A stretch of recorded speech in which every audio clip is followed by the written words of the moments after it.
สวัสดีค่ะทุกเพื่อนๆทุกคนนะคะสวัสดีผู้ชมนะคะก็เจอกันอีกแล้วนะคะวันนี้เป็นวันที่อากาศค่อนข้างดีนะคะเพราะสเปนกำลังเข้าสู่ฤดูร้อนแล้วนะคะช่วงนี้ที่มาก็จะมาเที่ยวทะเลนะคะช่วงนี้เป็นช่วงอยู่ระหว่างเดือนปลายเดือนมิถุนายนนะคะตอนนี้ก็อากาศก็ร้อนแล้วก็สามารถที่จะมาเที่ยวเล่นแถวทะเลได้นะคะเนื่องจากทะเลสเปนเนี่ยจะมีเยอะมากเลยที่จะไปนะคะก็คือ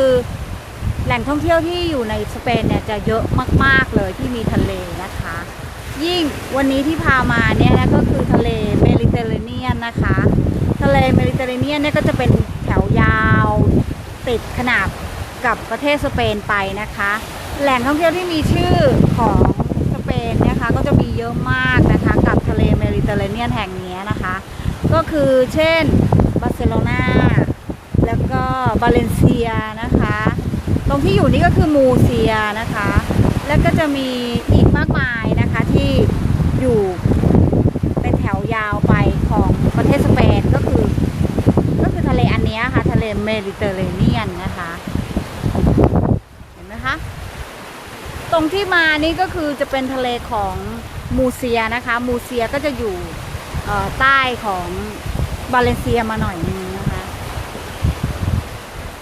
บรรยากาศตรงนี้เขาเป็นทะเลที่เขาเซฟทุกๆอย่างไว้นะคะให้เป็นธรรมชาตินะคะสังเกตดูรอบๆด้านก็จะไม่มีตึกรามบ้านช่องอะไรไม่มีนะคะก็เป็นทะเลที่เป็นธรรมชาติจริงๆแล้วก็คนที่มาเที่ยวทะเลแห่งนี้ก็คือสามารถปูผ้าแล้วก็ปากล่มหรือจะนอนอาบแดดได้เลยนะคะไม่มีเต็นท์ผ้าใบเยอะๆเหมือนบ้านเรานะคะเพราะว่ารัฐบาลที่นี่เขาเก็บเงินจากภาษีของประชาชนนะคะก็คือสามารถที่จะใช้งานทะเลได้เลยตามที่ต้องการนะคะนะไม่มีใครมาจับจองเป็นพิเศษไม่มีนะคะดูนะคะเดี๋ยวเราจะหันมุมกล้องให้ดูเต็มๆกับทะเลเมดิเตอร์เรเนียนว้าโอเคค่ะค่ะอันนี้ก็คือทะเลเมดิเตอร์เรเนียนเนี่ยนะคะที่เราให้ดูนี่นะคะเห็นไหมคะนี่ก็มาเดินเล่นกับครอบครัวมากันหลายคนนะคะมาเที่ยวพูดถึงทะเลสเปนเนี่ยมันก็จะมีทะเลที่ติดกับสเปนอีกด้านหนึ่งนะคะทางด้านนี้เขาเรียกทะเลเมดิเตอร์เรเนียนนะคะเมดิเตอร์เรเนียนแต่ว่ามันจะมีอีกด้านหนึ่งของทางใต้ของประเทศสเปนนะคะก็คือทะเลตรงนั้นจะเป็นทะเลแอตแลนติกนะคะแอตแลนติกซีนะคะตรงด้านนู้นก็คือสเปนเนี่ยจะติดทะเลทั้งด้านหนึ่งก็จะติดเมดิเตอร์เรเนียนก็คือทะเลนี้นะคะอีกด้านหนึ่งก็จะติดทะเลอีกด้านหนึ่งก็จะติดทะเลอีกที่หนึ่งนะคะก็คือแอตแลนติกนะคะมหาสมุทรแอตแลนติกนะคะส่วนตรงนี้ก็อย่างที่บอกค่ะอันนี้ก็คือทะเลเมดิเตอร์เรเนียนนะคะคล้ายๆน้ำทะเลนะคะเสียงคลื่นสวยงาม ถ่ายติดนิดนึง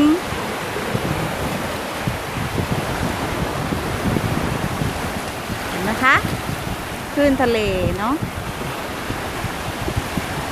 ก็ทะเลก็มีที่สเปนเนี่ยเยอะมากถ้าเกิดอยากจะไปนะคะก็คือท่องเที่ยวเนี่ยมีให้ชมเยอะมากให้ไปพักผ่อนเยอะมาก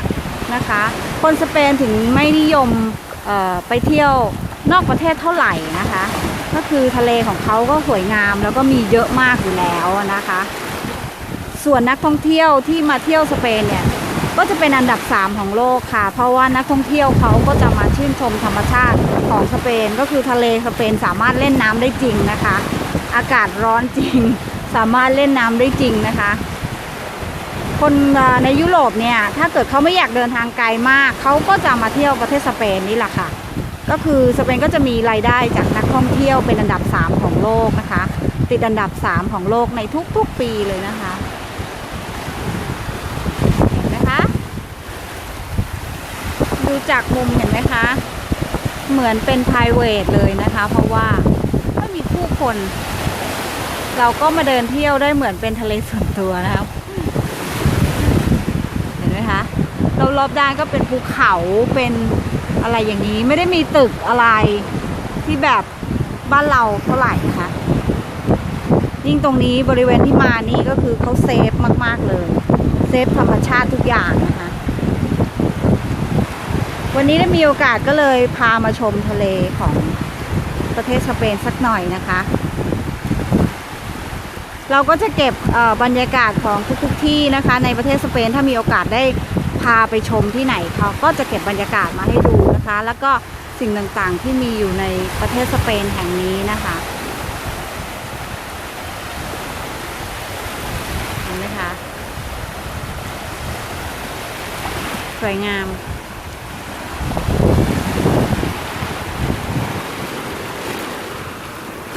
เดินเตะน้ำเล่นสบายวันนี้มากับคุณผู้ชาย เดินเล่นทะเลกัน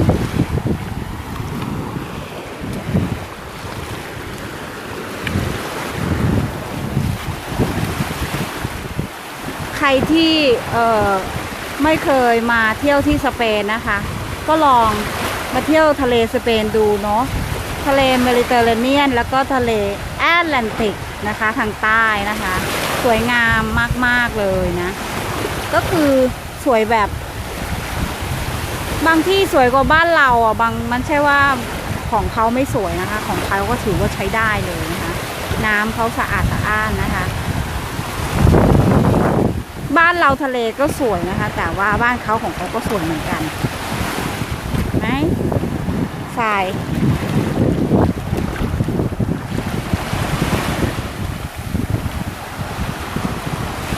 พาเดินชมมามันอาจจะไม่มีอะไรในบริเวณรอบๆนะคะ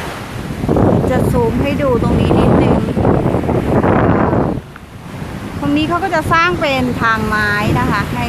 ห้เดินขึ้นไปนะคะโดยที่แบบเขาไม่ให้เดินเหยียบพื้นที่อื่นเลยเขาก็จะสร้างสะพานไม้ให้เดินไปนะคะขึ้นไปข้างบนโน่นนะคะเขาเซฟความเป็นธรรมชาติไว้นะ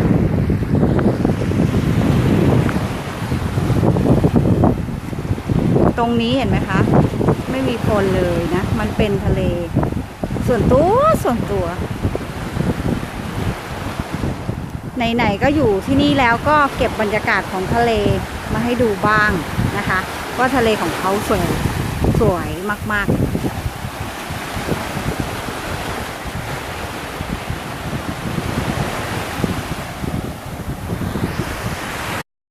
ค่ะโอเคค่ะวันนี้เราก็พามาเที่ยวทะเล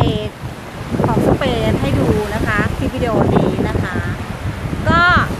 คนไหนสนใจที่จะมาเที่ยวที่นี่ก็มานะคะเพราะว่าบรรยากาศดีมากๆเลยนะทะเลเมดิเตอร์เรเนียนเนี่ยนะลองไปเที่ยวดูค่ะมีหลายที่มากๆเลยนะในประเทศสเปนแห่งนี้นะคะวันนี้อากาศดีท้องฟ้าดีด้วยเห็นไหมแสงแดดดีด้วยเอาละค่ะขออนุญาตไปเดินต่อนะคะเก็บบรรยากาศของทะเลมาให้ดูแค่นี้ค่ะบ๊ายบายแล้วก็เจอกันคลิปวิดีโอหน้านะคะ